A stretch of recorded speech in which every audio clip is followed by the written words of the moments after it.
Hello guys, আমি অনুষ্ঠি চলে এসেছি পরবর্তী ব্লগ নিয়ে, যেখানে আমরা প্যারিস থেকে অ্যানেসির উদ্দেশ্যে রওনা হচ্ছি। তোমরা বোর্ডে দেখতে পাবে অ্যানেসি লেখা আছে। আমাদের প্ল্যাটফর্ম নাম্বার 7 থেকে ছাড়বে। এটা হলো প্যারিস স্টেশন। তো অ্যানেসিতে আমাদের 3 দিন আমরা ওখানে স্টে করেছিলাম। আমরা ওখানে একটা ফ্ল্যাট নিয়েছিলাম, এবারে হোটেল নিইনি, ফ্ল্যাট নিয়েছিলাম। প্যারিসেও বেশ ঠান্ডা ছিল এবং অ্যানেসিতেও ভীষণ ঠান্ডা। তোমরা সেই ছবিগুলো দেখতে পাবে।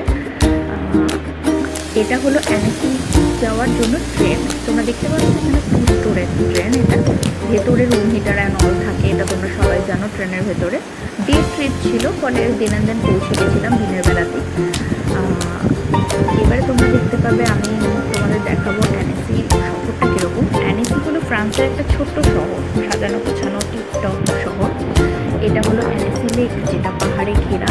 ভীষণ উইন্ডি ছিল, দেখতে পাবে হয়তো ভীষণ হাওয়া দিচ্ছে। ভীষণ ঠান্ডা, কারণ তো ঠান্ডাটা আরও বেশি লাগছিল। পরিষ্কার পরিচ্ছন্ন, নিখুঁত সুন্দর যেন শহরটা, এবং ভীষণ পিসফুল লাইফ এদের। এটা অ্যারাউন্ড বিকেলের দিকে, মানে ওখানে তো ইভিনিং ধরো 8টা সাড়ে 8টার আগে হয়ই না। তো এখানে জাস্ট ইভিনিং ওয়াকে সবাই এসেছিল। তখন যথেষ্ট রোদ ছিল, কারণ ঠান্ডায় এত যে রোদ ছাড়া বেরোনো খুবই মুশকিল।